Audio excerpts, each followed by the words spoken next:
Guys, আমরা এখন কুয়াকাটা থেকে চলছি এখন লেম্বু বন, মানে লেম্বু বুঝছেন, লেমন বন, যেখান থেকে আমরা আরেকটু আগায় গিয়ে আমরা দেখবো সূর্য অস্ত যায় যেভাবে। এবং এখান থেকে কিন্তু ওই বিখ্যাত গানটি রচনা এবং সুর দেওয়া হয়েছিল, লিম্বুরা লিম্বুরা লিম্বুরা লিম্বুরা লিম্বুরা লিম্বুরা।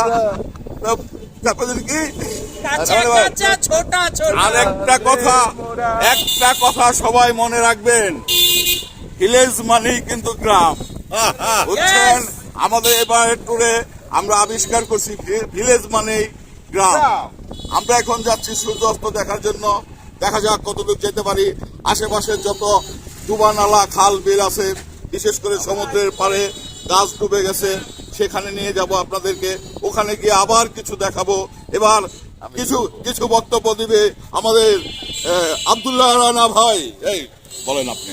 ভিলেজ মানে গ্রামের ব্যাখ্যাটা একটু দেই। আমাদের এই মানে পঞ্চপাণ্ডব বা কুল ড্যাডিস যাই বলি না কেন, আমাদের অন্যতম সদস্য রকি, প্রিয় রকি ভাই, আমরা সম্প্রতি জানতে পেরেছি উনি ভিলেজে থাকেন। কারণ উনি এখানে যখন ফর্ম ফিল আপ করছিলেন, উনি লোকেশন আফতাবনগর যখন লিখছিলেন আফতাবনগর, তখন ভিলেজ মানে ভিলেজ গ্রাম লিখতে হয়েছিল। সেখান থেকে আমরা আবিষ্কার করেছি ভিলেজ মানে গ্রাম। ভালো থাকবে।